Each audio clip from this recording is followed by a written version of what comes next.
Qu'est-ce qu'un véritable disciple du Christ? Voici le quatrième point. La sainteté, la sanctification. Le disciple du Christ marche dans la sainteté, de progrès en progrès. La vocation du véritable disciple de Jésus-Christ est une vocation de sainteté. 1 Thessaloniciens 4, au verset 3.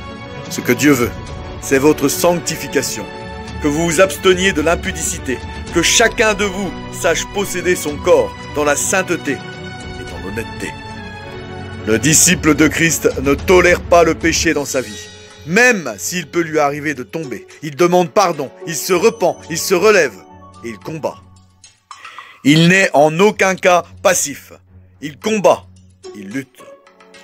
La Bible nous dit que le véritable disciple de Christ doit arriver à la stature parfaite de Jésus-Christ. Il doit lui ressembler. Éphésiens 4 au verset 13.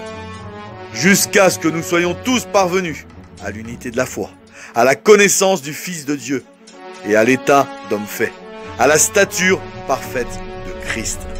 Le véritable disciple de Christ ne doit surtout pas se cacher derrière cette phrase néfaste. « Oh, de toute façon, on n'est pas parfait. » Combien de fois on peut entendre cette phrase? « Oh, mais de toute façon, on n'est pas parfait. » On ne peut pas se cacher derrière cette phrase pour justifier nos erreurs.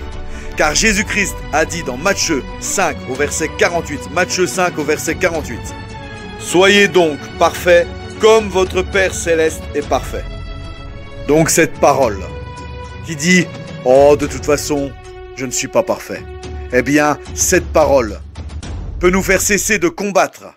Et elle peut nous amener à être passifs face à nos erreurs et face au péché. Dans 1 Pierre au verset 16, Pierre nous rappelle que Dieu a dit « Vous serez saints, car moi, votre Dieu, je suis saint. » Le véritable disciple de Christ veille sur toutes ses voies et il prie sans cesse.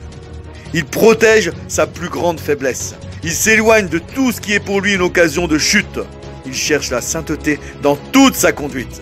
Il garde son cœur, car il est conscient que tout ce qu'il fait, tout ce qu'il dit, tout ce qu'il entend, tout ce qu'il regarde, ça nourrit son cœur en permanence. Le disciple de Christ veille. Il ne laisse rien de mauvais entrer dans son cœur. Le disciple de Christ doit constamment veiller et prier pour ne pas tomber en tentation. La Bible dit que celui qui se croit debout prenne garde de ne pas tomber. Et que celui qui se dit sans péché est un menteur. Le véritable disciple de Christ reconnaît sa nature pécheresse. C'est pour ça qu'il reste vigilant et qu'il veille en tout temps. Le disciple de Christ se remet toujours en question et il se repent toujours. Il cherche ardemment la progression spirituelle.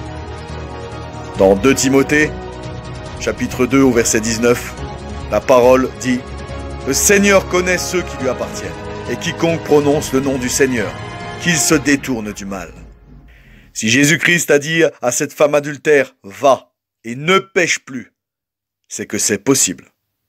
Le véritable disciple de Christ a soif de sainteté, car la parole de Dieu nous dit que sans la sanctification, personne ne verra Dieu.